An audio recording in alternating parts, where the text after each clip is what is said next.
Good morning po. Tayo po ngayon ay pupunta sa Calao Cave. Good morning sa ating mga subscriber at sa ating mga followers. Good morning din po sa Lazada. 96 kilometers po bago po tayo makarating sa Calao Cave. Maraming salamat po.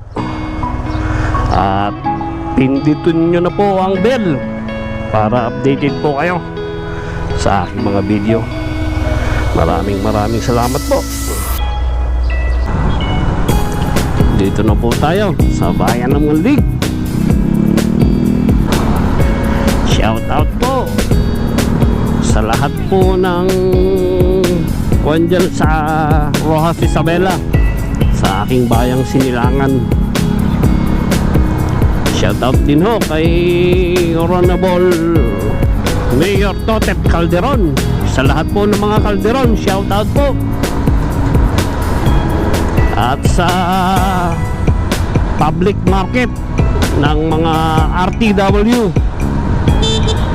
lalo na po kay Mr.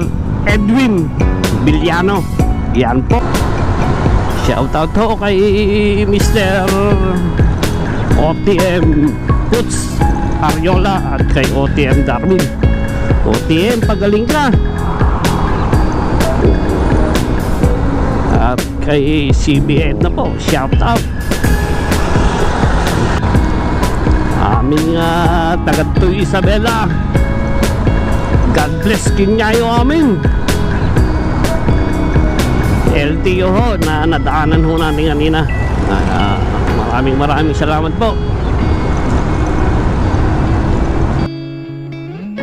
Dito na po tayo sa bayan ng Santa Maria. Ayan ho, ang laki ho ng banga na yan, pwedeng paglutuan ng tinola.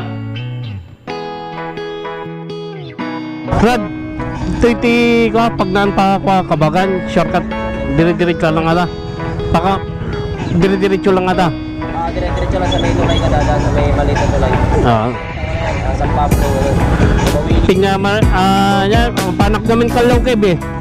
Calao? When? Diretso. Diretso mitla. Dito sa may Centro Mall, kaliwa ka, going to ano yan, Namabalan. When? Tingnan na. When?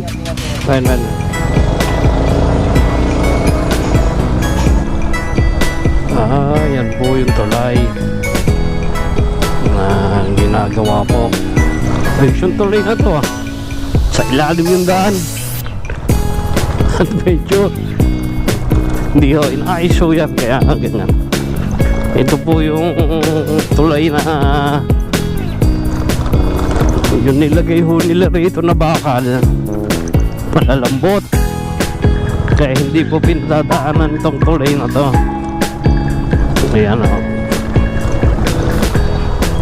yan po yung sinasabi nila na malambot yung bakal, hindi ho pwedeng pagdaanan at baka mahulog ho yung mga sasakyan.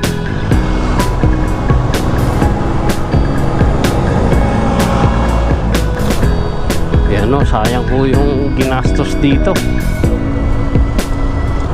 Haba pa naman, sayang ho yung ginastos dyan, hindi ho madadaanan. Ayan kanipis lang ho ng pinaka-flooring na inilagay nila, yung mga bakal na kwan. Kaya sayang po yung ginastos nila dyan.